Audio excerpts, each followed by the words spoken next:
Welcome to the Optimized Equine podcast. In this episode, we welcome our very first guest, horse trainer and team roper, Jayde Slade. While we may come from different ends of the spectrum in the horse world, our open-minded chat led to interesting conversations and perspective shifts. I appreciate his ability to answer some tough questions in a clear and thoughtful way, and I think you will too. Enjoy the episode.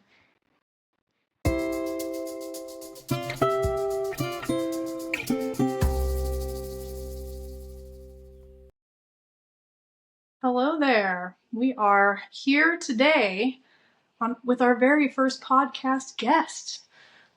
His name is Jayde Slade, and I kind of randomly came across a flyer for a clinic he was doing here near me in Linden, and it was a roping horsemanship clinic, and it said, calm, clear, and effective ways to communicate with your horse. Now, I think those are words that almost any trainer in probably any discipline would probably use those words, honestly. But I think it caught my attention that on your clinic flyer, you chose to use the word calm in your training methods, particularly for someone who was doing team roping. So that caught my attention a little bit. And from there, I looked on your social media and saw some things, and there were a few more things that caught my attention. One being just that you seem to mention in conversation pretty regularly things from the horse's perspective. It just seemed like you would mention, problems and not just describe a horse with problems, but describe it from their actual perspective. And I don't think that's super common. So that caught my attention. I also noticed your horses seem to live outside in varied terrain. I don't know if that was just a random post I saw or if that's kind of how your horses live, but I think that is notable. And I also saw you galloping bareback in a neck rope, and you weren't just in a round pen or an arena, you were like outside, which kudos for that. I think if you can do that, you got something going on. So anyway, I reached out to you to just kind of talk about team roping because I have moved to the Linden area and I'm surrounded by it and I just know very little about it. So I wanted to talk to you particularly because, again, I got that feeling that horsemanship matters to you. I think almost everybody is going to say horsemanship matters to them, but the way it came across seemed genuine and interesting to me. So with that, would you like to tell us just a little bit about you? Well, I'm Jayde Slade. I'm 25 years old, and I love to train horses. I've known that I had a knack for it since I was a young kid, and I went through many different phases of it where I hated it. I went through where I couldn't get enough of it, and I think the biggest benefit that I ever had was just making horses on my own and just having to figure it out. And my dad was there to help me, but I don't know. I just gained an appreciation for the horse. I feel like there's always a better way. There's always something that we can do to optimize their performance and their mind instead of just worrying about what their body's doing. And I don't know. It's a fun journey that I've been on, and I'm striving to make it profitable and effective for a long time to come. So, and where in the journey did you begin roping, or was that just always a part of it from the beginning? So I've been roping off a horse since I was 3 years old by myself. So it's been a part of my life since I can remember. Mm-hmm. And was your dad a team roper, or was it more of just like roping for ranch purposes, that kind of stuff? Well, my dad, he did everything. And he likes to do, we've done some wild and western stuff. We're not strictly bound to the arena, but he grew up team roping after he was 16 when he started roping with my uncle, and he just wanted better horses. And so that's what he started working on, and that's what I've got.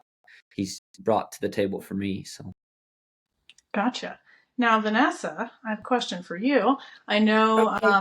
when we learned a bit about your story and getting into this bodywork thing and all of that, you were working in the cutting industry. Obviously, at that time that you first got into it, I'm sure you were working on cutting horses. How have you worked on other rodeo sports, other horses like that? I worked on some barrel horses and roping horses. Yeah. So I mean the cutting's different than that.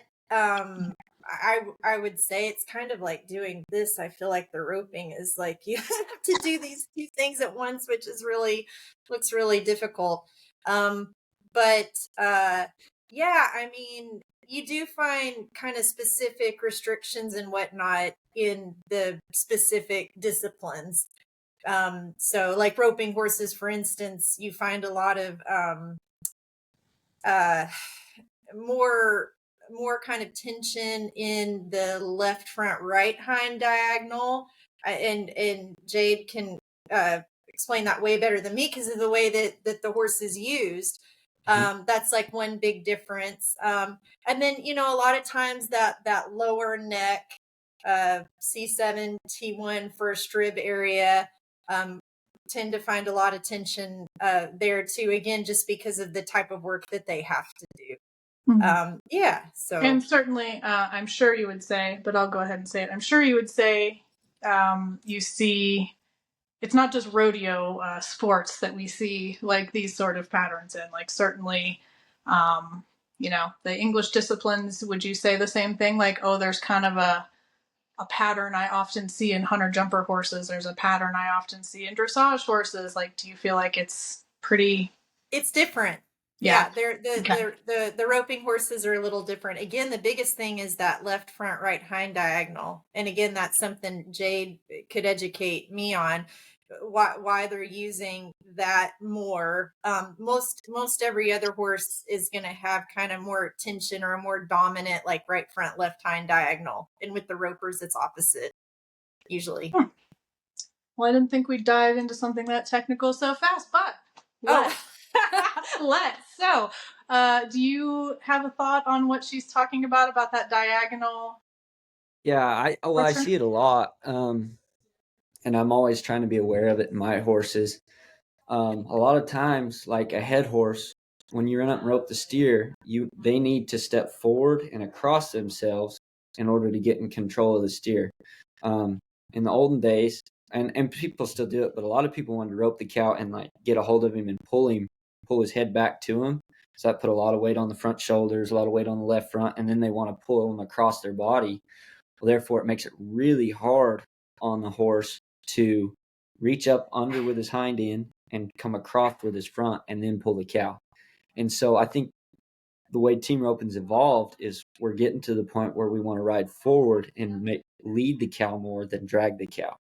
And what happens is it makes it faster in our event, but it's easier to me for the horse. Now he has to run and use himself a little harder for a second, but I think it's easier for him rather than having to like get a hold and pull him back and then put all that weight on his left front and his right hind's digging to get back up under himself.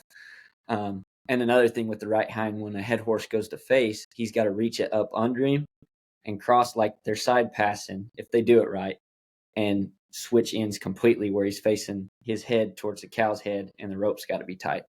So what that does is if you do it wrong, they're leaning down on their front shoulder, they hit the cow, then it jerks them all the way back over their body. And that creates soreness. So, but yeah, I see it a lot in heel horses. A lot of people let them lean in and where they want to dive that shoulder in because that's the job. Like we don't want them to dive the shoulder in, but a lot of people don't notice that. And then when you dally, it jerks them over to the right or it jerks them. It doesn't help them be straight and strong. They're getting their body out of whack all the time. So there's a lot of play into getting these horses sore in roping. And, you know, I'm a big advocate of having a good pad and a good saddle, but if they're taking the wrong jerk, they're always going to be sore. So we've got to figure out how to get those horses more balanced to where the sore days aren't as much. And I don't care, any athlete's going to get sore, human, animal, or whatever, but I think there's better ways for us to help those horses be as efficient as possible. That was a note I wrote down actually, was how I think it is true that athletes are going to get sore when they're performing. That's totally normal, legitimate. I can get sore and I can say I had a great time doing it. It's totally legitimate. But I also think that because of that, I think some people don't really think about doing something different or trying to evolve it and get that much better, because it's like, well, yeah, we did this last night and he's sore. Like, that's that, and it's like, we can do better. And then the other layer to that is, I think, some people counter that into them, like, good horsemanship is, oh, I don't want my horse sore, so I do the ice boots, and they get a body work, and they get the, treatment, this, that, whatever, or it's on into like joint injections and things like that. There is certainly a time and a place for maintenance and all of those things. I just think that there is a big part of people in all competitive disciplines, certainly not just rodeo, in all of them, where it's like they don't even try to find some of those ways to do it with less soreness. It's like, well, we just put it in, we take it out. We put it in, we take it out. Imagine where you'd be if you didn't put it in, though. To me, that's like what's so fascinating about the physical side of this kind of horsemanship. Let me back up a little bit, just a little bit. I think horsemanship is one of those words that could be defined a million different ways by different people, and they're all, there's no right or wrong. But if you were to define the word horsemanship and what it means to you, could you do that for us? I think it's understanding the horse. That's what it comes down to. Anybody can train a body part. And there's value in that, but I think a horseman understands how that horse thinks, and they understand the horse so well that they may take the extra hour that helps that horse's mind to develop and work in a day, compared to, man, I've got to run through 20 today. Let's just punch these buttons, and the elite will rise and the rest will go to the wayside. And that doesn't mean those other ones are elite, but they're trying to make a living. And I think there's a lot of great horsemen that make a living with a horse. But I think an overall thing about a horseman is they understand the horse as an individual, and it's not just a number. And they might have 100 out there, but they understand them as an individual, and they can address each horse accordingly, instead of, this is my program, if they don't fit it, so long. And that's great. I think that's who separates who's good horsemen and who aren't. And I think there comes a point where, you are trying to be competitive and make money and do all these things, and there's nothing wrong with recognizing a horse that doesn't fit a certain program or discipline. Like, there's nothing wrong with that. In fact, I think that's kinder and better sometimes than trying to force the issue. But then so often it's like, the way it goes down is sometimes a little ugly. And I think people's egos get involved in their program, and the horse is not doing this because of this. And it's just like, if you just try to understand them, it's not like that, really. And so I like that. I like that a lot, the individual side of it. Now, in team roping, I know about this much. I know there's a handicap number. That's the word for it, right? Now, how are things separated as far as professional and amateurs, or are they, or is it just about that number?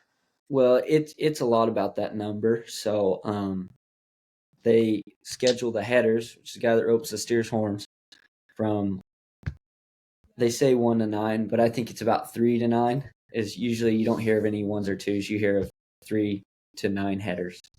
And then heelers is 3 to 10, or I'm just going to say 3. So I don't know. I'm not sure the specifics on why the heelers have an extra number. But the further you get up the ladder, from winnings or whatever it may be, usually it's winnings, how much you win, and they try to keep you in the same class bracket so you're not dominating the guys that are just starting or the older men that want to be happy roping in the lower number opens and enjoying the slow cattle and or whatever it may be. So it's set up to classify people to rope in their category, and you can work your way up or you can work your way down, just depending on how you want to play the game. But I'm not one to want to work my way down, so I keep going up. Yes. Now, so is there, can anyone just say I'm a professional team roper, or like, is there a point where you cross over and you're like, okay, now you're a pro and you can't compete in this or whatever? Well, with the roping classifications, it kind of helps that. I mean, anybody can say they're a pro roper, but Okay. if they can't compete, they can't compete. You know what I'm saying? Right. So, Okay. I think the biggest deal is your work show, and those top guys, they're going to be riding the best horses, whether they bought them, trained them, or whatever. They're going to be riding the horses that are the fastest, that know their job the best, and it can help them win. And then there's guys in the lower numbers that have a lot of money that buy those horses, but they can't ride them, or they can ride them, but those horses dull down enough to where they fit them at their level. And that's perfectly fine too. More power to them to ride a big, nice, classy horse that fits them at whatever level they are. But like in the pro rodeos, you have to buy a PRCA card, which anybody can buy. It doesn't matter your numbering system, but the elite make it to the NFR and the non-elite don't. So they just go for the weekend. So anybody can sign up, get the card, go to the show. It's just whether you're actually gonna be. Yeah, after you're 18, you can get your PRCA card, I believe. It's either 18 or 21, but I believe it's 18. All right, interesting. Now, what would you say, like currently, what are you currently aiming for? And then what are you hoping for in, say, 10 years as far as team roping goes, or as far as just your business goes? I know team roping is certainly not the only thing you do. So, right. Well, for me, next year, within the year, I've got a couple really nice horses. I've got an Own Son of Winters version that I'm training for a client that we're hoping to show in his 4-year-old year at all the rope horse maturities. And he's coming on really good. He came off the racetrack, but he's a really talented individual and really wants to do the job. So he's been fun to ride. And so my goal is to show some horses next year. I've shown a couple here and there for other people. But within like 10 years, my goal is to have my own place and having where I'm riding my own horses and showing my own horses. And hopefully that I have some other different business and ventures that kind of pay the way, and I get to enjoy what I love and not have to worry like that I have to win. Now I'm going to go to win, but I don't want to have to be there like I have to win and I don't care what it takes, because once you get in that competitive mindset or that way of comparison, you start cutting corners maybe on the horse or yourself, or you start doing things that maybe aren't in the horse's best interest. And I want to go, like, if my 4-year-old's truly ready, I want to take it. I want to show what he's capable of. But say he's not ready, I'm okay to wait till he's 4 or 5. But I've got to be able to make it financially in other avenues so that I can do that, and it's not solely pressured on if that horse makes it or not, if that makes sense. Mm-hmm. Yeah. And so now you're showing. Would you say I said showing. Sounds like there's showing and there's also team roping. That would be like a jackpot. That wouldn't be considered showing to you. Okay, gotcha. Nope. Gotcha. Because that's not judged, right? Yeah. Okay. All that is time. So. Gotcha. Okay. So you do jackpots with client horses and sale And my own. horses? Yep. Gotcha. My Okay. sale horses and my personal horses. Okay, I was Yep. going to ask that.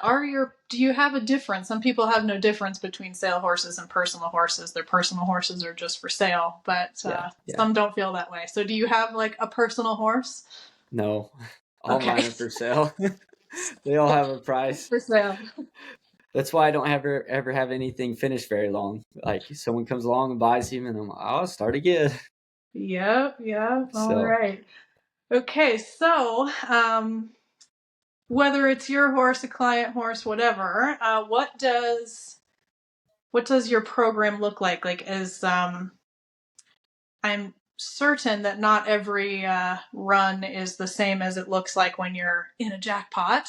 no, But how often is it doing just flat work in an arena, or is it always with cows? I actually saw on your social media you want slow cows for these training things and mm-hmm. stuff like that. So I think I can understand how you would be slowing down the job to train it and things like that. But do you intentionally cross train, or is it just like we kind of slow things down and life cross trains them? Well, I do everything. It just kind of depends on the horse. Like, for example, I've got another X-race horse that I'm riding. Her name's Bertha, and she's mentally just a ball of just tightness, nervous fractious, and she wants to ride and she wants to do good. And it'd be easy to just get on her, lope some circles and rope steers and just try to make her pattern. But like this morning when I rode her, it took me an hour to feel like I finally had her mind in a relaxed state to where I could do the next job. And half of that was I was just walking and flexing and maybe back in a circle here or wherever I felt like her mind drifted to. I wanted to help her bring it back to where it was on me, because her instant reaction is to jump and run. It's now, let's get out of here. And therefore, her mind is not at the job. It's just how fast can we get point A to point B and be put back in her stall. And she's that way about life. And like you feed her and she's a maniac. But anyway, just it takes a while for, like, say that horse compared to I've got kind of a lazy horse that you kind of pep up and say, hey, like, we got a job, and then they're like, okay, we'll do it, and then I can go relax. But I just do different stuff. If I have a horse that like doesn't want to watch a cow, I'll work them like a cutting horse for a while. Like I'll put them on a cow, and one of my favorite drills to do is if I trust the horse enough, I'll pull the bridle off and just squeeze their belly until they look at the cow. I'll just put my legs on them until they acknowledge the cow, and then I take my feet off.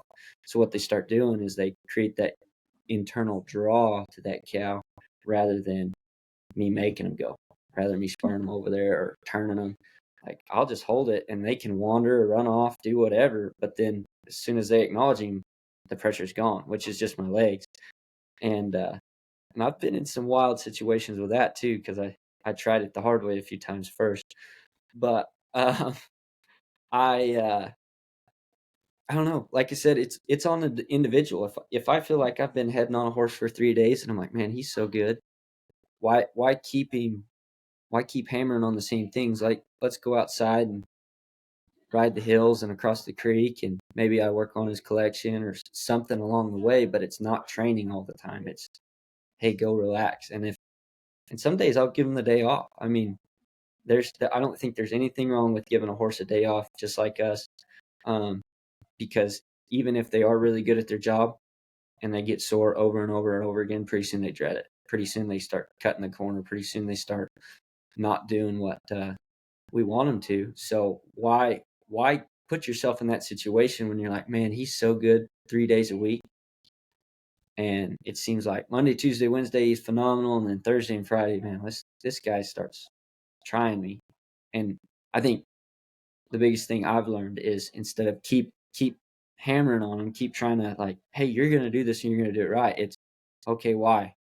And usually it's because, all right, he's tired of doing the same thing over and over and over and over again. We got to make it fun, So if I got to go catch a cow out in the pasture, that's a game to them. You know, we go from the arena where we have to stand still and do all this stuff. Well, I can be trotting along and run up there and rope a sick one or whatever. And it turns into an exciting game again where they look forward to it rather than, man, I got to just walk back to this box and this ain't any fun, you know, because it's super repetitive and it's super easy to pick one apart mentally and physically because there's so many moving parts. You can really, you can do some damage.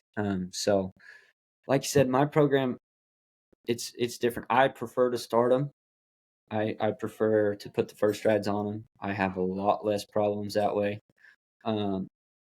Or someone that started them that's really good, like a good horseman that's put a good foundation on one. I don't mind that, but just a horse started doesn't mean anything to me. Just because you can get on his back and follow the next one down the trail, that doesn't help me a whole lot. So like you said, it's individualized. I might try to work them like a cow horse one day, a cutter the next, head on them one day, heel on them one day, because I want a broke horse. I don't want a patterned horse. I want a broke horse. I want a horse that enjoy their job. I don't know. I can't guarantee that everyone does. Like I try to always establish that, but I think there does become a mutual respect where they enjoy pleasing me and I enjoy taking care of, you know what I mean, taking care of them, and there's value in that too. But just trying to be aware of all those different scenarios, which is hard when you ride as many as I do. All right. Now, how common in let's just say like in jackpot team roping, not like a high level professionals, and maybe I'm not saying that right. Feel free to correct me if I'm not if I'm mixing up some words that are going to offend a group there or something. But how common is like body work and maintenance in between their jobs for people that aren't necessarily like a full-time pro doing this all the time? That's hard to tell. I mean, I grew up to where we didn't. Most we brushed them off was with our hand to get the pad on their back and cinch them up and go. We had some great horses, but times were different then. And there's people caught in that, and there's people that don't care about if their horse is shot or if he's long or he limped a little bit, but he trotted out of it. You know, like I think that's the same in every industry, really. There's some people that really care, and honestly, I've met people that do too much of that stuff. The horse flicks his ear the wrong way, and they're like, "Oh shoot, this sonbuck's hurt. We got to get him to the vet." And I'm like, "No, he's just having a bad day, just like we do. He woke up grumpy, you know. So we've got to either help him not be grumpy, or, you know, we've got to do something." And so I see both ends of the spectrum. I see people that will run them to the vet or run them to the pulse therapy or all this stuff, which are all great things, but everything needs to be used in moderation and considered on, okay, well, is that horse acting up because something kicked the crap out of him in the trailer? Or, you know, like, it's just one of those things that you can't really put a handle on it because there's some people that just, he is just like a Fuller. You go starting, you might change the oil, and that's putting shoes on him once every 4 months instead of every 6 weeks, you know, things like that. So I don't know. I don't have a good answer just because I see so much of everything. Okay. Yeah. So you see a variety of that. You had anything to add there, Vanessa? I was just gonna say, like, no, like I mean, I think we see that, Tamara, too, like horses that get messed with too much, in a sense, you know, or people that might be like really emotionally connected to their horse. So this little thing is like, okay, now they're dying, you know, and so I think that was actually a really honest answer, was like, yeah, like you see that spectrum of care and exactly what that means to that owner. So anyways, that was it. I definitely feel that spectrum. And, you know, I also see people that could really stand to treat their horses better by riding better and invest their money in that rather than invest their money, like I mentioned earlier, just like break them down, fix them up, break them down, fix them up. Like we've talked about over and over again, there's no point in having like body work done. For instance, like what I do, if you're just going to go ride the horse in an imbalanced way, or like Jayde's saying, like, the horse is getting like jerked on inappropriately, or like in a way that's going to just degrade them. Like, there's no point in what I do. In fact, I might set them up to get hurt if the rider or the trainer is just riding them in the same old way that degrades them, as opposed to like, reinforces balance and strength. So yeah. And there, I think there's a lot to that. Like for example, I rode a head horse that I could tell he's getting a little sore, but I couldn't tell why. And I found out is he's growing. They do this when they grow, and he's just a little awkward. And what happened was he was getting more pressure forward than I expected, because it didn't feel that way. And so now, I mean, and even like you could never see sore spots. You could press on him, and he never would act truly sore, but I could tell like he wasn't quite right. And then later on, you're like, well, there's some white hairs show up. So there was soreness there. There was, okay, like, man, he was trying to tell me. But then I think their pain tolerances are way different depending on the individual too. Oh yeah. And and I mean, I've seen it. I've got one in the pasture that he had a broke shoulder, and I didn't know it for months. And I mean, he's crippled now because I didn't know as much then. And the overcompensation on the other side of it has caused me some other issues, which hopefully I can get him back, because he's only an 8-year-old and he's worth so much money, but he just sits and eats grass. But anyway, I think with team ropers and stuff, it's easy to just, let's change the pad, change the bridle, change the saddle. And there's value in all that. But if you don't change how the horse works, or if you don't change how you act in a certain situation, you're going to create tension. Like if you're going to get up there and pull, and that horse is going to have to take the hit on his front shoulders, he's going to be tighter and stiffer in those shoulders. He doesn't have the fluidity to move because his body is adapting to that training style. And I'm a firm believer in that. Their body builds on workload. So whatever pressure you put in certain areas, it's either going to get tenser or it's going to get stronger. And so I don't know if that makes sense, but I think there's a lot of things that people don't understand, just because it takes more work, it takes more thought, it takes more effort on your part to see, well, I bought him and he was this $80,000 phenomenon, and now he ducks out and he's always sore. And I'm like, it's not the horse. Like, it's not a four-wheeler. It's not a bicycle. It's an animal that has feelings and has different thoughts than what you have. Like, you're not riding the same way that guy rode him. So you took him from an $80,000 horse to a $15,000 horse in a week, and that doesn't mean the horse is bad. That just means that the communication is, the wires are getting crossed, and it's causing soreness. It's causing frustration on both counts, Well, I think that is a very smooth transition to talk about some tack. So as you know, one of the things that I was curious about and had questions about is tie downs and tack. And for me, it's tie downs and bridles because, well, I'll tell you this. So prior to our little chat here, I did some looking around. I've never really looked at videos online. I've certainly been to team room, but I've never really gone like looking for videos or watching it in that way.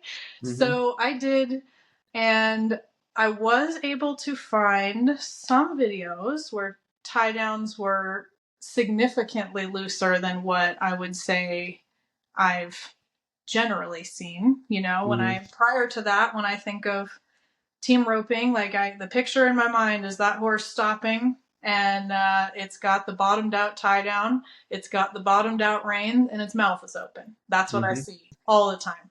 And so, that's not real pleasant for me to look at this point. Yeah. So that is just something that kind of would turn me off, let's say, about it. But tell us your take. I guess I'll just ask it this way to start, because I think I have more technical thoughts to get into. But just to start, like, is it possible to team rope without a tie down? Yes Absolutely. or no? And why or why not? Absolutely, it is. The tie down, to me, as anything, a bit or anything, is a tool. But I think a lot of people use it as a crutch rather than a tool. But I rope with my horses all the time. Like, I don't know, like, if you go far enough in my social media, you see a lot of colts don't have a tie down on. A lot of, heck, I sold a horse last year that I could head and heel on without a saddle or bridle. And when I compete on him, I had a tie down on him. But it's not for the fact that they can't do it. I think I train all my rope horses that are going to be sold or anything like that. They're all going to have a tie down on, because if you take a horse that's never had one on and then someone goes and throws it on and starts riding them weird, they feel trapped. And what does a trapped horse do? They're either going to fight it or they're going to abort ship. They're going to do something that causes themselves or somebody else harm. So I have to teach those horses to be comfortable in those in a tie down. But my goal, and I start from my first ride with a horse, I'm preparing them to be a rope horse. I'm preparing them to be in a tie down. I'm preparing them to travel a certain way. I start all mine in a rope nose hackamore made by Scott Hume, and it sits in the same spot a tie down would. It's got a really good release. And so what those horses learn from the beginning is when I pick up that they need to come back off that tie down. They need to lift their back, lift their belly, get their hips under them, instead of pressing and pushing. I see a lot of rope horses that just bounce their head. It's because they're so used to hitting that wall, and it's just like, I'm gonna break it eventually, and they will, or they will, make their nose real raw and sore. And there's different levels of tie down. I like starting all my horses in just a regular, it's like 1.25 inch or an inch thick, real wide leather band. Because it isn't scary. I mean, they can press on all they want. It's like pressing up against a cheap halter, But I guess what I'm getting at is I don't have to have a tie down to teach my horses what I want to do. I train every horse to be in one. Some horses do better without it. Some horses do better with it. Just like we do with different shoes and we all wear different clothes. It's whatever makes that horse most comfortable and wants to work the best. I think that the biggest, misconception I personally feel like is when I see people that are like, oh, my tie down's just for balance. I'm like, so if you pull that off, he's going to tip over on his head?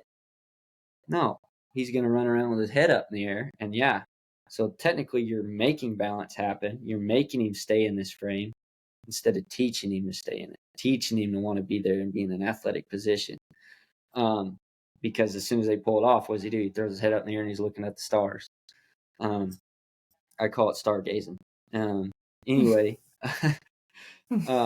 my goal is to get them to where they want to stay behind the tie down, behind the bridle, in a soft and controlled way. And I have some horses that they prefer to open their mouth. Like, they'll pick up and that's their way to get out of a little bit of pressure, but then they still do their job. I'm not going to pick on that as much. But it's common, and I've done it too. When I've roped a steer to win a lot of money, I've pulled way too hard on my horse to either make up some time or whatever. But what I try not to do is do it.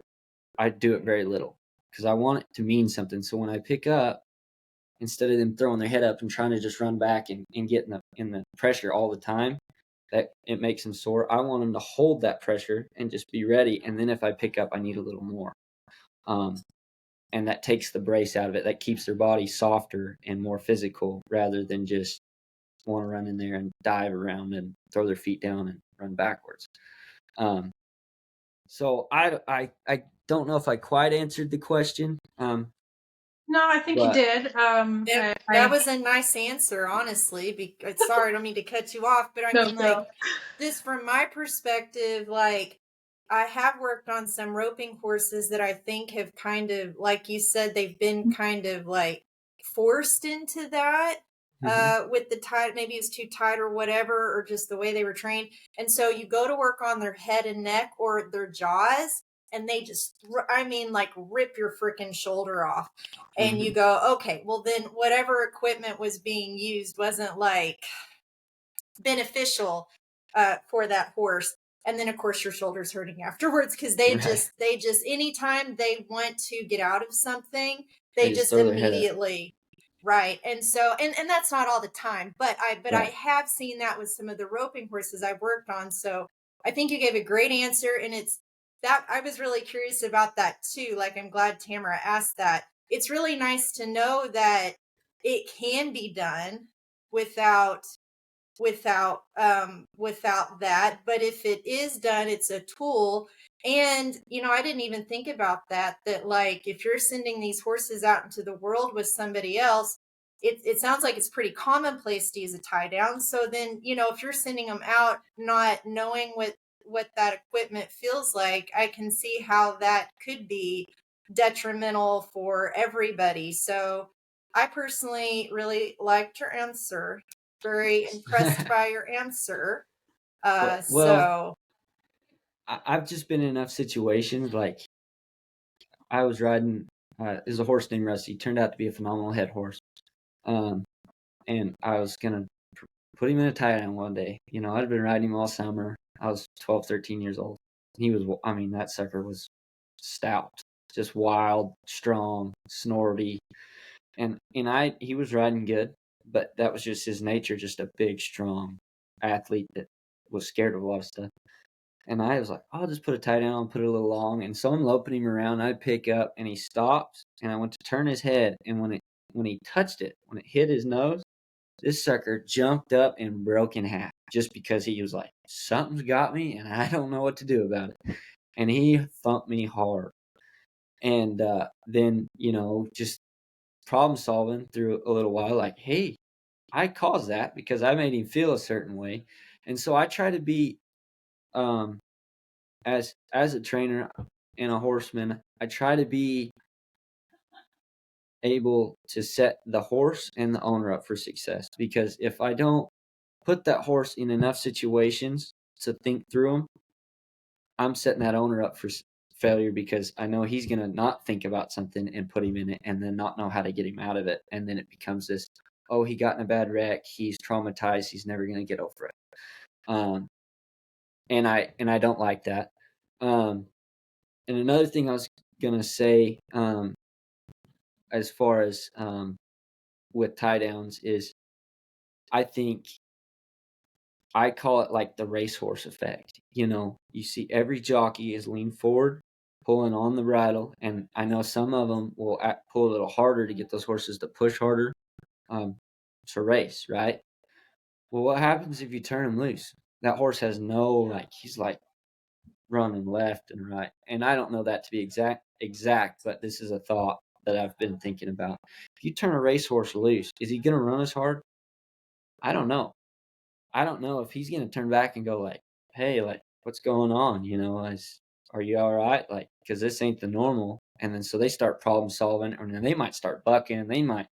One might run harder and one might back off. And I think with the tie downs too, people use them so much and get so much, those horses pressing on them. One, they get further down on their front end if they're not trying to stay behind it. They're putting all their weight on the bridge of their nose. Well, say something does happen. Say he does overreach, or say he steps in a hole. All his weight's in a spot to where he can't get back up. He's going to go head over heels. And every horse can do that. Don't get me wrong. They can be no tie down, bareback without a bridle, saddle, or nothing, and go head over heels. But I often think about, if he's pushing that hard on his nose, how easy is it for him to tip over? Rather than if he is behind the tie down, behind the bridle, how easy is it for him to stay on his feet, because he can do any maneuver he needs to stay on his feet or try to keep you both safe. So I call that kind of the racehorse effect. Like, do they have them where they're running into the tie down, or are they running behind it? Are they running behind a wall? So I don't know. I think about stuff like that, and I always try to change different tie downs for different scenarios and different horses, because they all react different. Some of them are more comfortable in one than the other, and that's okay. But those are just thoughts I have. So the balance idea, I think balance is taught, not managed, if that makes sense. It definitely does. And I totally get what you're saying about how like you would ideally have a horse that is staying off of their tie down. It's there. I think I see it as like it's there as a fail safe. Like if they go past this, then it's there, kind of a thing. And if you're going to use one, that seems clearly like the way you'd want to use it, rather than just accepting your horse laying in it all the time. Another side to that I have questions about is, like I said, when I looked at some of these videos, I found two that had what I would call noticeably long tie downs, where like I saw that horse do its job and it looked like there was still slack in it, but even if the horse has learned to stay off of it, it seems to me like there is you're limiting yourself in how well and how fast they can move, because they don't have that full extension. Is that not a thought? Is that not a thing that goes in? Is that not a concern, I guess? Or well, here's a thought for you, because I think about this too. You see a lot of horses run and their nose is straight out, right? Well, if they're stretching that far out, when we rope, or when the cow turns, can he gather his body and keep off the cow? Can he gather his body and get in an athletic position, or is he going to be so strung out that he can't? So I think, especially with tie downs, like I would say you could even watch my videos and my horses will be pushing on it a little, but he ain't pushing where he's not thinking about anything else. He's just pushing on the tie down and getting off the bridle, because they have, like I said, they have to get comfortable with it, because there is so many moving parts. There's so many things that we're trying to do to make up time or whatever. But I think, and I've seen it the other way. I've seen horses so scared of a tie down that they won't extend at all. They won't stretch their front feet. They're scared of hitting it. They're just bouncing their head like, no, I don't want to. And then there's nothing wrong with that. I'll pull it off and not worry about it, and just add it slowly, like I said, on slow cows, and like get them comfortable, not feeling like it's going to bite them, go as soft as I can find one and build it up. But I always try to think about what I call the accordion effect. If my horse is running and I want him to, when I turn them loose, I want them to drop their body down and run as flat and as strong as possible, really stretching their feet. But I also think they can do that with their head down, looking at the cow. I think if they're stretched out, it's harder for them to really watch the cow and react with their body. And this is just me personally riding some that were real, I call them hollow throughout the body, and they're just stretching and running. Their reaction times aren't as good. And so being able to get them to where they learn that they keep their face at a, if you want to say a 90 degree or a 180 degree plane, whatever, straight up and down, where their body is round. Like cutters, they have them stretched out, but their shoulders are loose, their back's rounded, and they're able to stop and turn and move wherever they need to. Their head's not getting up high. And I think everybody wants to put a tie down on and bring the horse's head down. So basically, we don't want their head so far down that like when you rope, they can't get gathered up and then their legs are all strung out. But also, we don't want them too bundled up because they can't run. And so, like I said, it's all about balance. And one of the best rope horse trainers that I've ever seen, and that is going right now, his name's Miles Baker. And I've said this in my other podcast. I talked to him at a fraternity one time, and I wasn't competing. I just showed up to watch, and I was sitting next to him. And I said, what is the one thing that you could tell me that I need to learn for these horses to make the top-notch horses that you're making? And he never looked me in the eye. He just said balance. And it's so true. If a horse is not balanced, he cannot do any job. I was watching a video the other night that my wife sent me about, I think it's hunter jumpers, where they're talking about, hey, if this horse isn't in balance, he's not going to make the second jump. He'll make the first one or whatever. However he approaches it, if he gets out of balance, he cannot make that next move. So it's, for me, with the tie down, a bridle, and everything, it's how do I get their body to truly be balanced? And there's some horses that are not made for it. If they're too far downhill, or if they're whatever they may be, they weren't born to be a rope horse. So instead of trying to make it happen, let that horse go be the best trail horse for some lady that wants to ride in the mountains of Colorado. There is nothing wrong with that, right? But the horses that were born and bred and have the ability, we have to teach them in a way, or I feel like I have to teach them in a way to where they can be balanced, they can be comfortable, and they can like their job. If they're more worried about the tie down than they are the bridle, or they're more worried about the bridle and tie down than they are the cow, you got to be a great manager. You've got to make them do every move. But if they're worried about the cow and being like, no, I got to get to this spot, and this is where I need to be, and I like getting here, all I have to do is keep my hand down in a rope. And then I personally like, when I dally, I like to keep my hand up to where they're straight and they're strong, and it's almost like a support to them, where they don't feel like they're getting jerked around. They're like, oh, I better just hold this spot, and then when I drop, they can just relax, and I can pet and love on them or whatever. That puts me in a position to where I can say, no, we need to go forward or back, or just hold and maintain. And that's something like for a heel horse that I do to help them stay straight and strong and as sound as possible. But I don't know. I might have got off on a tangent. I get to talking. No, I don't think so. I think we're still here. I do have one more thing I want to ask you about tie downs before. I could probably talk about balance forever, but so you were talking in the beginning about like the evolution of roping and how it used to be like the horse kind of using their weight to stop things and winging things around off each other, kind of, and it's evolving to what sounds like a more like sophisticated, fine-tuned way of cutting down on that.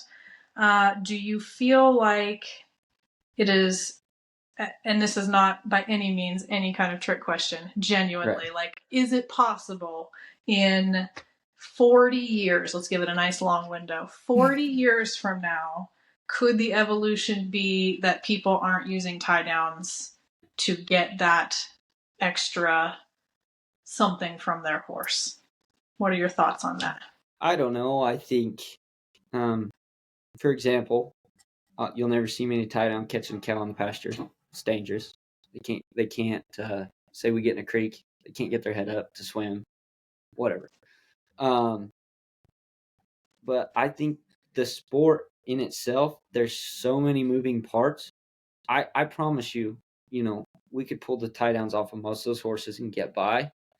But the thing is in order to win at the level that they're winning at, there has to be something that says, oh, if that horse makes a mistake, it's made up for and it's okay. Rather than us picking, I feel like that opens the door for a person to pick on their horse more, if that makes sense. Oh, his head's up, let's drive his head down and get after him. From a team roper's perspective, I think maybe the knowledge of tie downs will be better. I think maybe the knowledge of how to ride your horse will be better.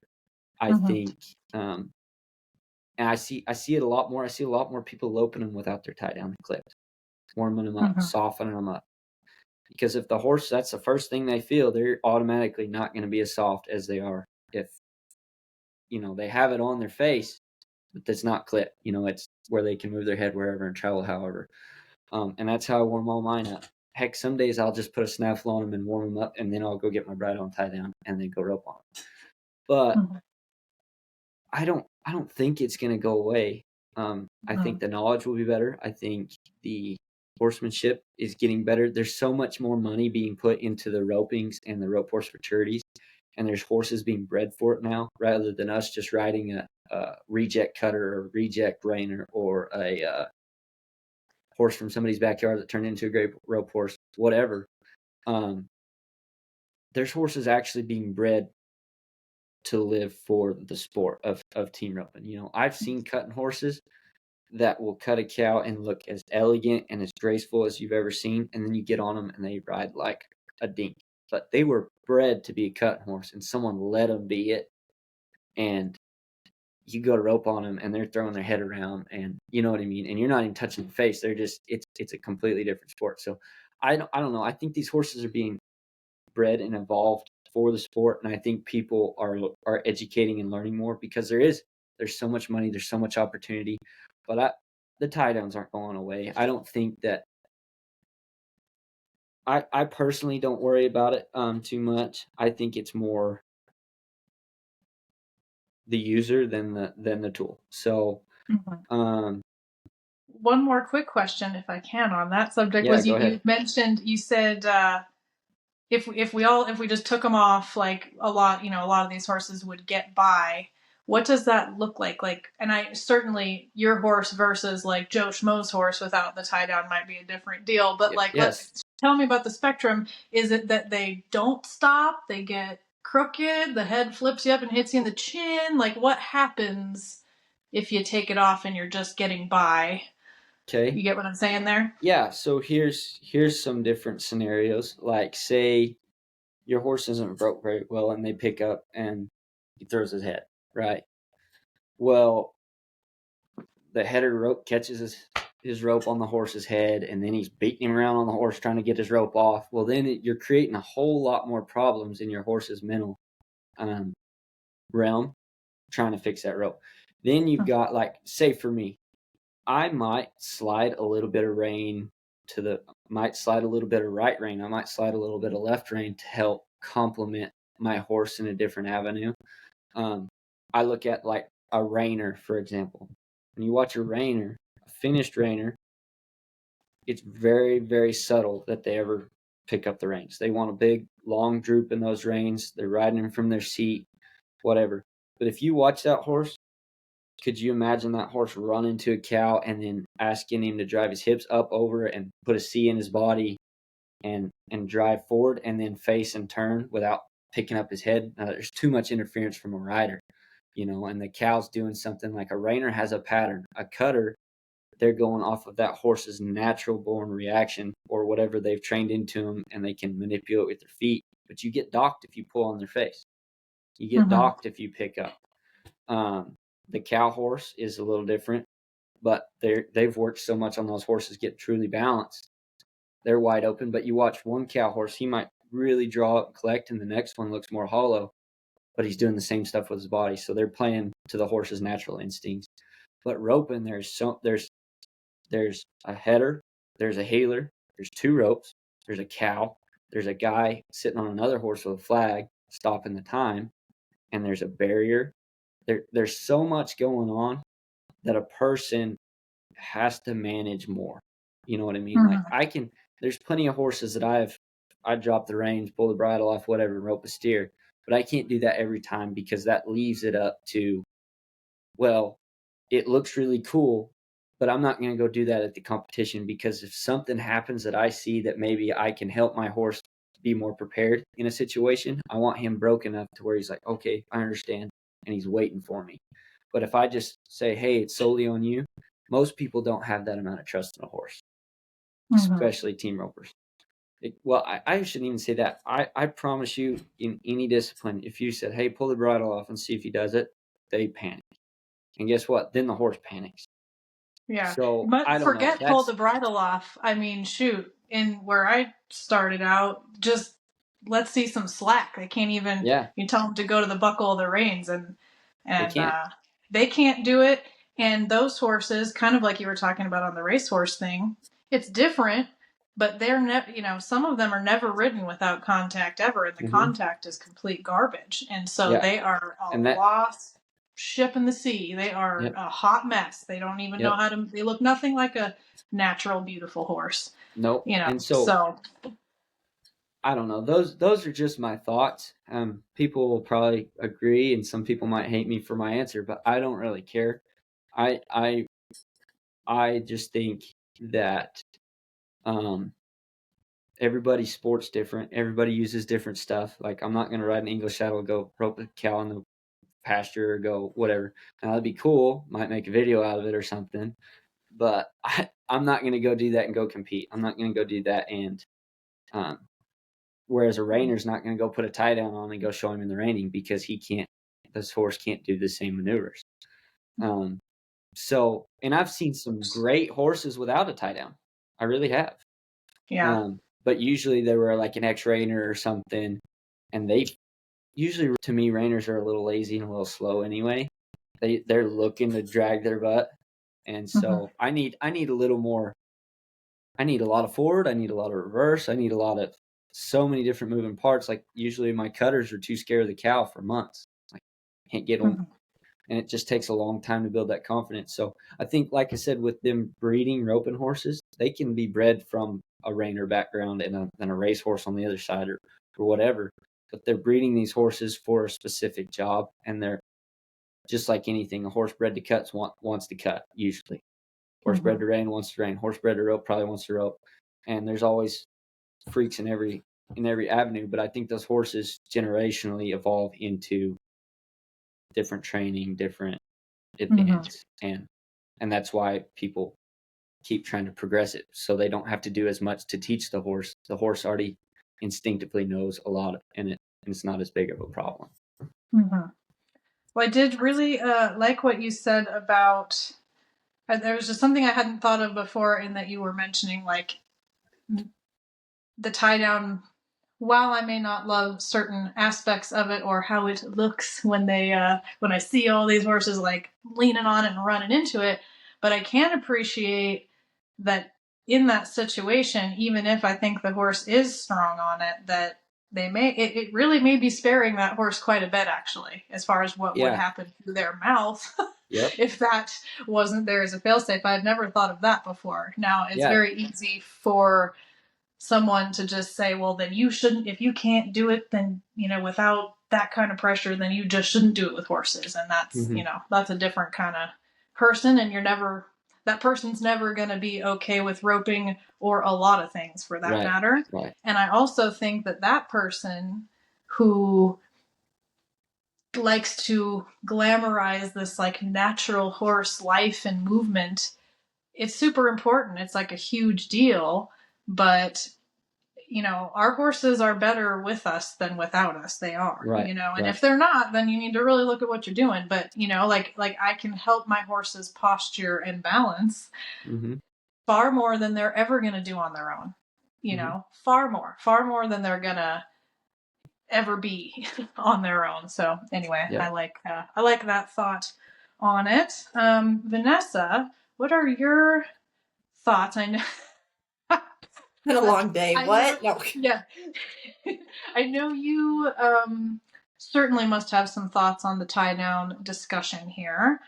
But I also know how much you would say that their mouth is so important too. And so, is there something there? Are we preserving or helping them a little bit? Well, that's what I was thinking a lot about in the discussion, like, just talking about like balance and proprioception. I mean, yes, there has to be kind of like a certain posture in the body, right? Like that you guys have described, like getting under themselves, using their hind end, lifting their back, kind of, well, maybe not scoping out in a roping horse, but, having some lift in that thoracic sling area. And just, I go back to the jaws a lot, because if the horse has a lot of tension in the jaws from, for instance, habitually bracing on the tie down, they're going to be shoving their jaws back every time that happens. Well, what does that do? That puts pressure here. Well, where does the nerve sit that is in charge of your balance and proprioception and equilibrium? It's in that mid and inner ear. So I just keep thinking about the jaw connection really to any tool, if you will, that may be used in a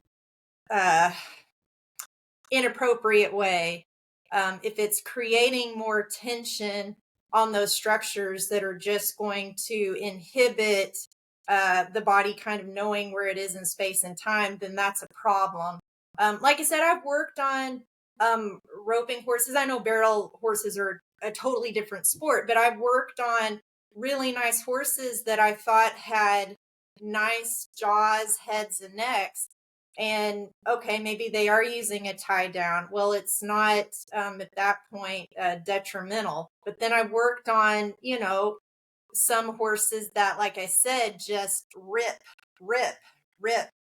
And so obviously then I think in a perfect world, yeah, like it'd be great to not have to use any tools. But like that's why I was, saying I really liked what Jayde was saying, because it does explain like his thoughts on tie downs does help explain like why that might actually, like you said, save the horse from some unnecessary having to use more, be in their mouth more. So yeah, just for me, like when I'm going through a horse and I'm feeling the head and the neck and the jaws and the cranial structures, I oftentimes know when a side reins, same thing, in a sense that can be used inappropriately too. And I think for the horse, I hope that this can kind of be across the board in any discipline, but I just know from the anatomy standpoint, if you're asking that horse to kind of collect and gather up and really use their butt and kind of like a crane, like get on their butt and kind of elevate the front part of their body, you want the pole to be the highest point. So if anything is restricting that horse to a point that is making them bend behind that pole, you see that a lot, like especially in dressage horses. I'm not trying to pick on dressage horses, but you see sometimes those horses, they're breaking behind their pole at like C1, C2, C3, especially in that C1, C2 area. That is not great for their anatomy because that joint is a pivot joint. It's not made for a lot of flexion and extension. So if that's happening, you also have TMJ issues, because if the jaw can't slide forward, they can't have their pole as the highest point. They're gonna break further back. So I hope that like across any discipline, that's just the anatomy of a horse and the physiology of a horse, that those would be things that everybody would be looking for. Excellent. Yeah. Excellent. So you mentioned the balance comment that someone mentioned to you. How long ago was that interaction went down? Let's see. Was this 2024? I think so. It was 21 or 22, so it would have been 2 or 3 years ago. Yeah. And do you feel like balance is something that you really thought about prior to that? Or did what he say kind of spawn something that has changed your definition, perhaps? I know I can say, I would have said, oh, of course, balance is important. Like back when I was doing the hunter jumper thing and riding like garbage, to be honest, I would have said I was worried about balance, and I was, it was such a thing. And what it means to me now is just a whole other universe.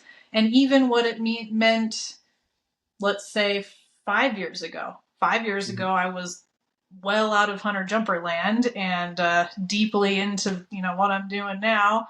And I still would say 5 years ago, my definition of it, but mostly like the feeling of it in my own self and in my writing, is totally different than it is now. It just keeps like evolving in that way. I think a lot of people, when they don't think about balance, or they think their horse is balanced if they are upright, like the horse is going, or in, where I started out, the horse is jumping jumps, so it must be balanced. Far from it, Right. So what did that evolution look like for you? Well, it opened my mind to more possibilities, And I would say that the horse has created more opportunities for me than anything. So I just was fortunate, and I would ride a horse here, or I'd ride a horse there, or I had that gray horse I'm talking about that's crippled. That horse was naturally balanced from the beginning. Every foot he put on the ground, he was in a position where he could go left, right, or straight, and it didn't matter. And he was soft, and he was fluid, and not every horse is like that. But those horses gave me the feel of what that guy told me about. And when I could watch how his horses work, or his partner's horses work, which is Trevor Brazil, I would watch. There's 4 other guys that I really watch their horses, and I can tell that is their main concern. I can tell that their horse is truly balanced, and they truly understand what is being asked of them, and they know their job, and they know it's their responsibility to do their job. It's not us managing them to do it. And so that opened the door for me to get to that point, to get to where, okay, I'm teaching this horse to do a job. I'm teaching him to do it balanced. I'm teaching him to do it a certain way. But I have to be able to be a good enough horseman to put it in their mind that it is their responsibility. I think horses crave responsibility. When you take responsibility away, that's where frustration comes in. That's where the horse's frustration, people's, but so it gives me the opportunity to let them find their self, let them find their balance and their comfortability. And that doesn't mean they're all going to be elite. I promise you that it's a very select few that are at the top. Now, I do think there's a lot of horses that have the ability that people didn't consider the mind, or they didn't consider, well, maybe is sore, or maybe certain things that horses that can be at the top that turn out to be just average horses because they are kind enough, they are forgiving enough. They just were like, well, I'll do it if you ask, but I'm not going to do it at 110. And they kind of let you push them into whatever it is you ask them to do. Yes. So I try to always be considerate of that. But for me, the balance, it's so fun to learn and play with. And that's why I like watching cow horse guys. Like, their horses have to be so balanced because they're not only doing cutting, they're doing the rein work. They're doing like steer stopping in some events. They've got to do everything in an O-ring snaffle. Like the snaffle bit for turkeys, I love them. Or they're in a straight bridle. They have to ride them in a rommel. Like, those horses have been taught to be so balanced. It's elegant. I mean, it's truly, when you watch a horse that is so good at his job, roping, running barrels, dressage, whatever, if they're truly the elite, those horses will always be in balance. And so it's fun learning how to get those horses to want to be balanced and want to be in a spot. They can't be balanced if they're really sore. They can't be balanced if they're frustrated. They can't be balanced if they're mad. They can't be, I can make the list go on forever. And people, like I said, people can manage it for a little while, but they can't make it happen. Like, when you're in the heat of a jump and something happens, like, that horse is going to react. Like, does he come back to you and say, all right, I'm broke, like, get balance, here comes the next one? Or does he, like, about face and cut the next jump? I don't know. I haven't watched those events, but you see it all the time in every event. And so that just opened my mind to worlds of possibilities on every avenue. So I just crave watching a horse, and every one of them gets balanced different. Some of them I'm driving them forward, some of them I'm asking to come back, and left, right, whatever, it doesn't matter. But achieving that, it's a fun game. It's an interesting, intriguing way to think about a horse. Is, all right, well, how do I get him to want to be there? How do I get him to want to be balanced? How do I get him to want to do his job and like it? Whatever. Yeah, I think it's very it's kind of addicting. I feel like once you start having those kinds of conversations with horses, I know for me, like, balance discussions with a horse, I feel like it's taught me so much about responsiveness. You're talking on such a small level, and it's also taught me a lot about bringing awareness to my body and bringing awareness to their body in just a deeper way that, yeah, you just, it's definitely you get deeper and deeper and deeper on that Yep. stuff, and it's all just becomes, it starts to look magical, but it's like, no, it's just fine tuned. Yep. Well, yeah. And adaptability, like that was something I was thinking about when we were talking about the tie downs, but I didn't think to say, like, when you take away a horse's adaptation possibilities, you take away their quality of responsiveness and ability to balance. And so like even just the rider, right, can interfere. So anything that interferes gets in the way of their responsiveness and their adaptation possibilities to balance. It almost reminds me of like a dancer, you know, like they have to be like quick and strong and balanced, and we kind of are like asking our horses to do that too, if there's not all this other stuff getting in the way of their ability to find their balance. Yep. Yeah, here's a great example. If a horse is scared of your left hand or scared of the tie down, say I pick up, he throws his head up, he hits the tie down, and then he thinks about coming back, he's already too late. He's, it's already past it. Well, a lot of people, they'll just keep going until that horse is just pressed on it. Well, then they're pressing with their nose and you're pulling on the jaw, and that's where all that tension that we're talking about comes. And they'll use a bigger bridle or a bigger or a harsher tie down, and to get them off, because they truly want, what they want was when they pick up that horse, them to draw back, so even if they're on the tie down a little bit, if their response is when you take the slack out of the reins to gather their body, that's the goal. But if they automatically push and brace, everything in their whole head, everything's getting sore. I ride one right now that always gets sore in his TMJ, and part of it is he's scared of the cow. So he runs, and he was a cutter, a cow horse, and he runs with his head really low, but he does that with his head. And so I've been having to teach him to get his head higher, because he is so broke loose in his shoulders, but he holds all the tension down his neck and head. Well, then when he's got his head that low, I dally on a cow, it pulls the saddle down farther because he changes the angle of his body. So then he's getting sore in his shoulders and all this stuff. So part of it's he's creating his own tension in that respect because he is scared. And I've been spending months on just building confidence, slow cows, whatever. But he's got to get to a point to where, and I've got him now to where when I do pick up, he starts gathering rather than, like, it's going to happen. I don't know what the cow's going to do, but it's scary. And so I think everybody's got to take consideration into that stuff too. Like if there's fear involved, we've got to take a step back. That's why I like slow cows. That's why I like working them like a cutter or a cow horse. If I've got one that's scared of a cow, I'll work them like a cow horse for a long time. I won't let them cut the cow. I just want to drive them up to get comfortable with the cow. And that drill where I take and put my feet on them and let them go find the cow, that's how I get that comfortability to where they want to be there.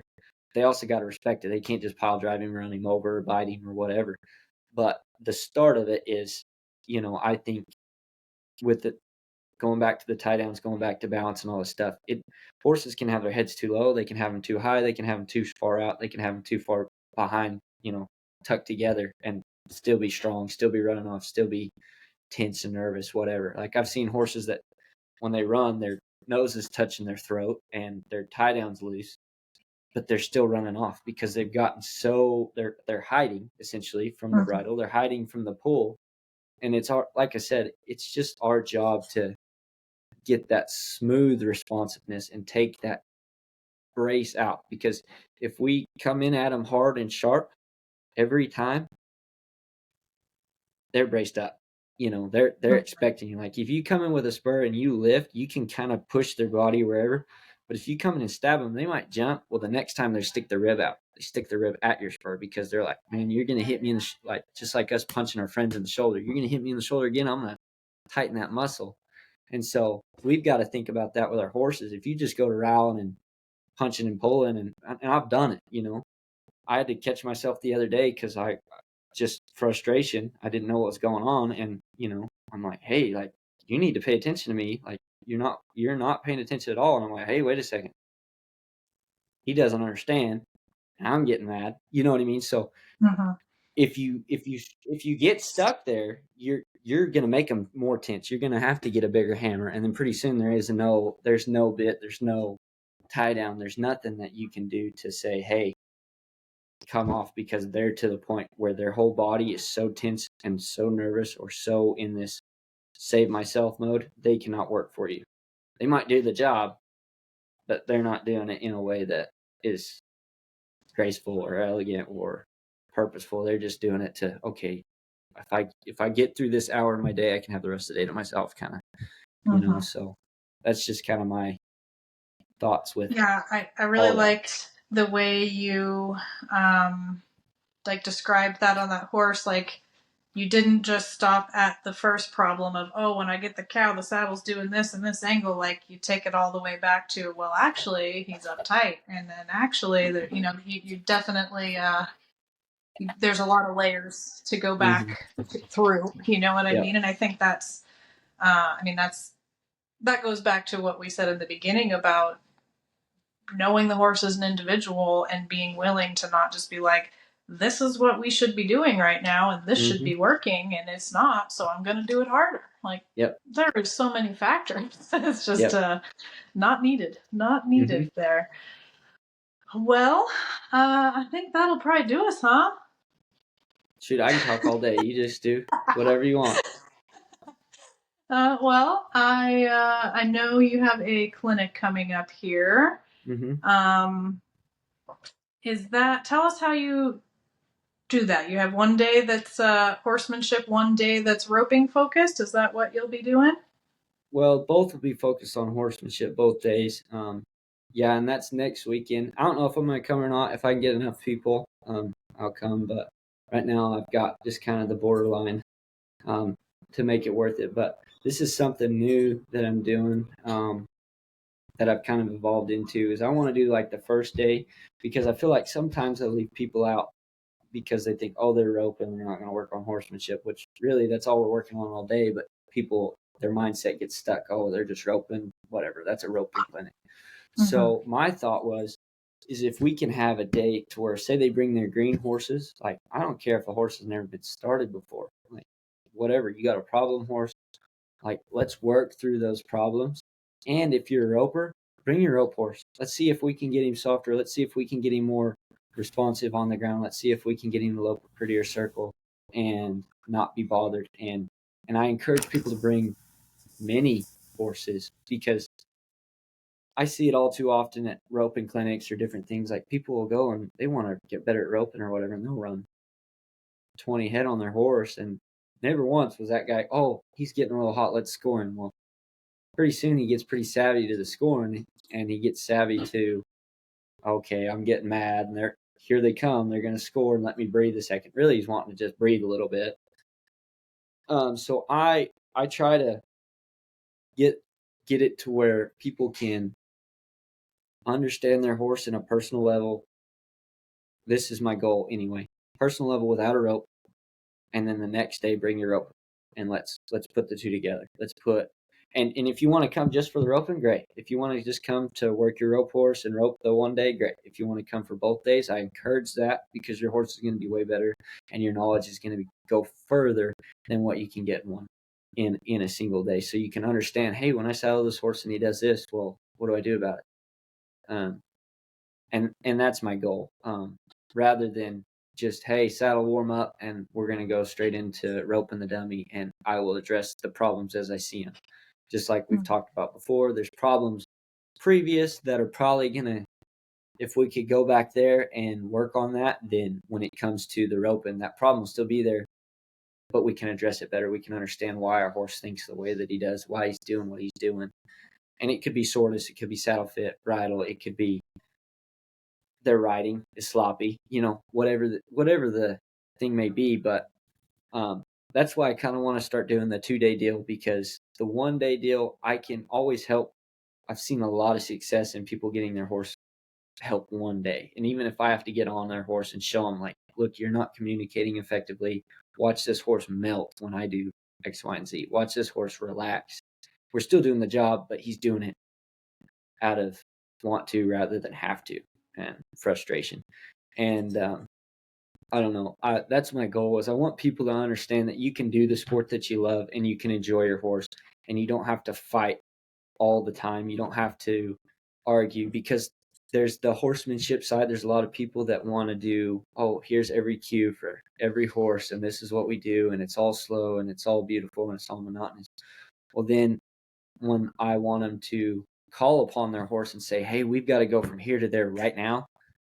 Well, they've never done that to their horse, and their horse plucks them off, and they don't know why. They're like, I've done all the groundwork, I've done all this. But really, it's surprising. You just scared the heck out of him, because you're not like, all right, you went from this super relaxed, sleepy state. Just like if I woke you up in the middle of the night, shaking you like, hey, we got to go do something. You're going to jump up and go, what's going on? And that's what those horses are thinking. And so I'm trying to help people understand that you can gain the performance and gain the relaxation and gain the fluidity of a horse and the balance and all this stuff.